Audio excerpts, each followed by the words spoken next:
Londres, 1888.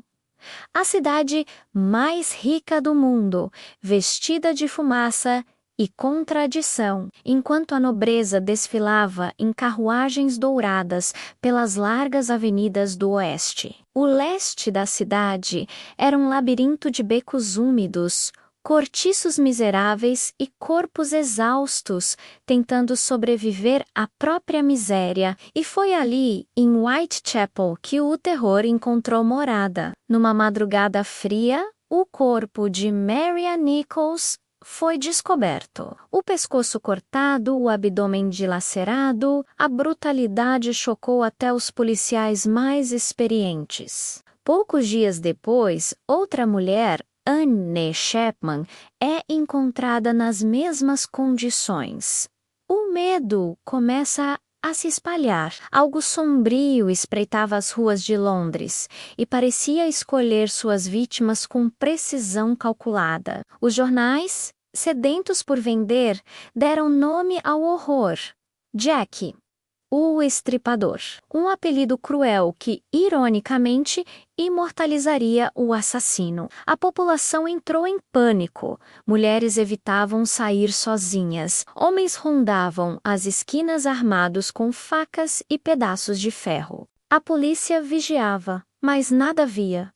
Jack parecia invisível. Nas semanas seguintes, novas vítimas surgem. Elizabeth Stride, Catherine Eddowes e Mary Jane Kelly, a última, encontrada em um quarto fechado, foi morta com uma violência indescritível. 5 mulheres assassinadas. 5 corpos que se tornariam parte de um dos maiores mistérios criminais da humanidade. Mas logo, rumores se espalham.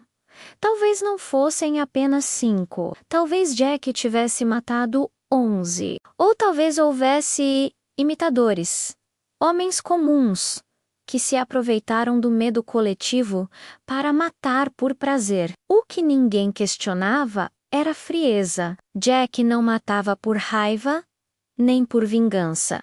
Ele matava por método, por fascínio, como se cada crime fosse parte de um ritual planejado. A imprensa, fascinada, transformou o assassino em um espetáculo. Cada nova edição trazia descrições ainda mais mórbidas. As pessoas compravam jornais não para se informar, mas para se assustar. Jack virou uma figura mítica, uma sombra viva que andava pelas ruas molhadas, observando, esperando. As investigações começaram com desespero e terminaram em confusão. A polícia interrogou centenas de suspeitos, de médicos a açougueiros, de imigrantes a nobres. Nenhum deles combinava com o monstro que a cidade imaginava. O pânico crescia e a confiança na Scotland Yard desmoronava. Londres se tornava um palco de paranoia coletiva. As cartas começaram a chegar, algumas eram claramente falsas. Outras, mais perturbadoras. Uma delas, porém, mudaria tudo.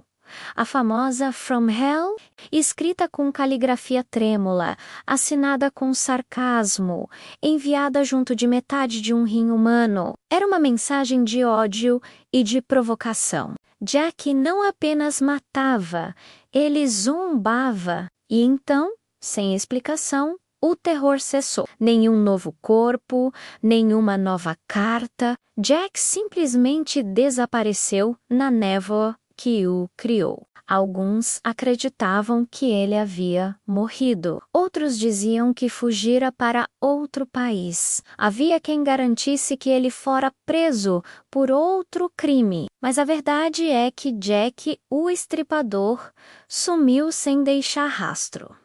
O mistério, porém, nunca morreu. Décadas passaram.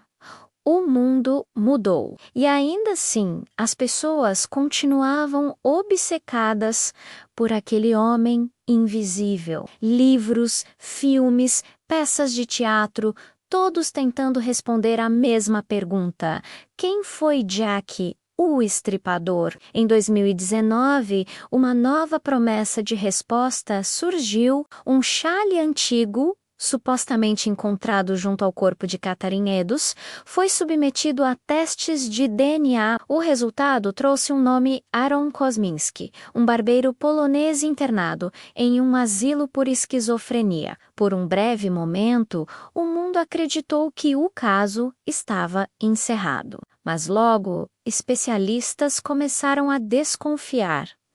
O chale poderia ter sido contaminado, as técnicas usadas, questionáveis, o tecido sequer havia sido comprovadamente encontrado na cena do crime. O que parecia uma revelação se transformou em mais uma dúvida. O mistério resistia à ciência, como se recusasse a ser resolvido.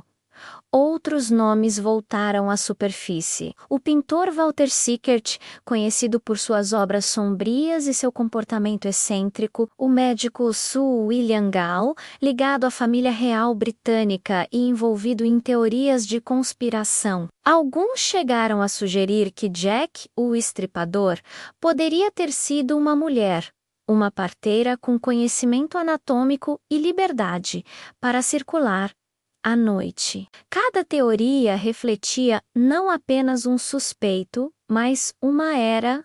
No século XIX, Jack era o medo do desconhecido, da decadência moral, do lado obscuro da modernidade. No século XX, tornou-se símbolo do mal racional, da violência planejada, e no século XXI virou o arquétipo do serial killer, estudado e reinterpretado em documentários e séries. Psicólogos dizem que Jack foi o ponto de partida para a compreensão da mente assassina. Antes dele, o crime era um ato. Depois dele, virou comportamento. Ele foi o primeiro rosto invisível da psicopatia moderna, o primeiro assassino a transformar o terror em identidade. Londres ainda carrega suas marcas. As vielas de Whitechapel permanecem agora limpas e iluminadas, mas ainda inquietas. À noite, turistas fazem passeios guiados, refazendo o caminho do medo. Levam suas lanternas, ouvem as histórias, param nos becos onde o sangue foi derramado. O horror virou lembrança. E a lembrança virou atração turística. É uma ironia cruel. Aquilo que um dia causou pavor, hoje é vendido em ingressos e souvenirs. Mas alguns dizem que há algo estranho no ar. Um frio que não vem do vento. Um silêncio que parece observar. Como se a cidade ainda se lembrasse, como se Jack nunca tivesse ido embora. A figura de Jack atravessou séculos, porque de certa forma, ele representa algo muito mais profundo do que um assassino. Ele é o espelho do abismo humano. A curiosidade mórbida, o fascínio pelo mal, a incapacidade de aceitar que nem tudo tem explicação. Quanto mais tentamos entender Jack, mais ele nos observa de volta. É como se o próprio mistério tivesse consciência. Um jogo sem fim entre o observador e o observado. Ele é o símbolo do medo que não pode ser explicado, apenas sentido. E talvez por isso ninguém queira realmente resolver o caso. Porque, se descobríssemos quem foi Jack, o mito morreria, e o que restaria seria apenas um homem comum. Um rosto pálido perdido nas páginas da história. Um assassino banal, sem o poder do mito. Mas enquanto houver dúvida, Jack continuará vivo. Ele sobrevive na cultura, na ficção, nas teorias e nas mentes curiosas que tentam decifrá-lo. Ele é o eco do medo, o reflexo da nossa própria sombra. Mais de um século depois, seu nome ainda provoca arrepios. A cada nova descoberta, novas perguntas surgem, e quanto mais a ciência avança, mais Jack parece escapar. É como se o próprio tempo o protegesse, e talvez seja isso que o torna eterno. Jack não é apenas um homem.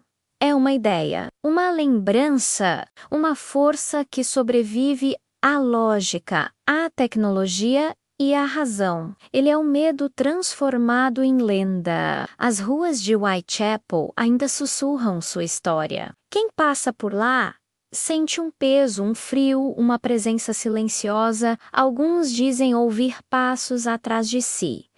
Outros afirmam ver sombras se movendo na neblina. Pode ser apenas o vento, ou pode ser o eco do mal. Jack, o Estripador, continua onde sempre esteve, entre o mito e o medo, entre a história e o imaginário. E, enquanto houver quem pergunte quem ele foi, ele continuará existindo.